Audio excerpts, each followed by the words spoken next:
Hey, it's Chris. And this video is going to walk you through a leadership model that you can use for any employee to go from zero to skilled. What's special about this model is that it meets your employee where they are. So maybe they're Gen Z and this is their first job and they don't have all the skills yet and they're excited to learn and they're ready to do their thing and you want to help them, coach them, get them to that level. This framework will help you do that. Maybe you've got an employee who's a millennial or a Gen Xer who has had a career already, but they're transitioning to early childhood, and now they're in that place where they have lots of experience, but they need specific skills from you. This model will help you take them from that beginner all the way to that expert. It will help you, as a leader, give them what they need at the stage that they need it. Let's get into this leadership model. This is in business books. It's developed by Ken Blanchard and one of his partners, Paul Hersey. If you don't know who those business people are, they write the business books on organizational behavior. Super useful, super great. So I did not invent this, but I use this a lot I used to run a software company. And I worked with a lot of people with strong personalities and different capabilities. When I started doing that, I found this model and it was super useful. You're smart. You're already reading all of this stuff, but this is a quick little map of where your employee staff may be and kind of what they may be experiencing and how ready they are to deliver, execute, and just participate in your organization and team. You can see there's kind of two axes basically. Are they able to do the work? So maybe they're coming in and they're new and they have no idea what they're doing and they need to learn the skills. Or maybe they're subject matter experts and they've been in the world for a while. And then willingness is sort of do I believe in it? Do I want to do the work? And there's an element of confidence. Can I do the work? That's important here.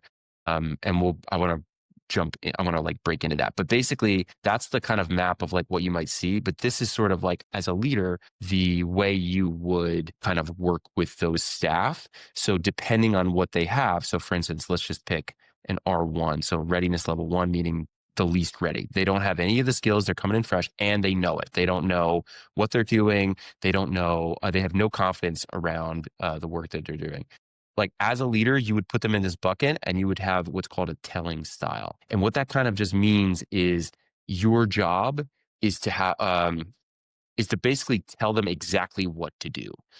Your job, you'll see here on these axes, relationship behavior, low to high, and task behavior, low to high. What this is saying is you want to be very focused on telling them the tasks to do and how to do them, because the way that you will build trust and relationship and rapport with this person is by getting them out of a jam, because they don't know what to do. They're I don't know how to handle this situation. Your job is to come in and say, put your hand here, put your foot there, you're climbing up the ladder, remember to breathe. All of those things are important and your job is to tell them. You are not necessarily working on all the relationship parts of that.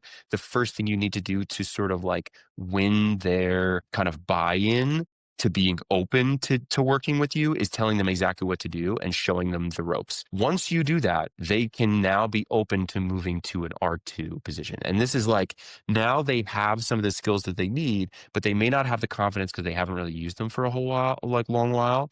And so your job is to sort of get under the hood of well, the reason this works is because of this. We're going to get under the hood and show you how the engine operates. And I'm going to show you here's how to maintain it and why you want to maintain it. Here's what we do when this happens. And here's why it's effective. Once you do that, you are now selling them your model of execution. You're sort of selling them kind of the way that your organization operates. And that is true for not only operationally, but also culturally. When you're doing this is your opportunity to win them over on culture, meaning people like us do things like this. And that's language that I did not invent, but it is commonly used in organizational culture. But the idea is very much I think people say they want good team culture. They're how do we create good team culture? And they get a ping pong table and they get a Keurig and all these things. It doesn't matter. What culture really means is your organization's behaviors and actions and values at scale. So we believe in respect for each other. Great. How are you doing that? That's what culture is. How did people treat each other when the work gets hard? That's what culture is. And that's what you're doing in selling. You're sort of saying the reason that we're effective and that we work well is because of this culture and because of this operating system and because of the work that we're doing. And here's why. And that's your first step in getting them to believe it and actually do something accordingly. Once you start winning in that area and you have their buy-in and they're drinking the Kool-Aid, you are now able to move over to an R3. What this kind of means, if you look back at the axis, this kind of means that, like a second ago, we had high task behavior. We're still telling them what to do. In this role, we're still giving them lots of coaching and specific instructions on exactly why. We're just also showing them the underbelly of why those tactics work. But when you move over here, you're actually moving less into task behavior, but you're maintaining relationship. You're refocusing on relationship. And really what you're doing there is you're just shifting from directing to supporting. So in this case, you may have somebody who's coming to you and they're a subject matter expert. They know what to do. You've seen them operate, but they're still like not confident. They're like, hey, they're still coming to you with basic questions or like, answers that they should know. And so instead of telling them what to do or explaining why, again, what you would do is basically return volley, and you would say something like, that's a great question. What do you think is best? That's an interesting perspective or an interesting thought. What do you think we should do? Right? So now you're inviting them to participate in the process of thinking and operating, as opposed to you're just the machine, you're just the cog. You're inviting them to participate in the development of new operating systems and cultural behavior, et cetera, et cetera. That's what you would see in an R3. Once you can do that and you have an employee who's able to develop that confidence and you're now finding them that they're not asking you for support all the time, you can now start moving into more of an R4. And so again, like if you watch, we're going all the way up, starting out high task behavior, going all the way up to the most involved you will be, and then slowly getting less and less involved until we're in a position where you can delegate. And this is the point where you have trust.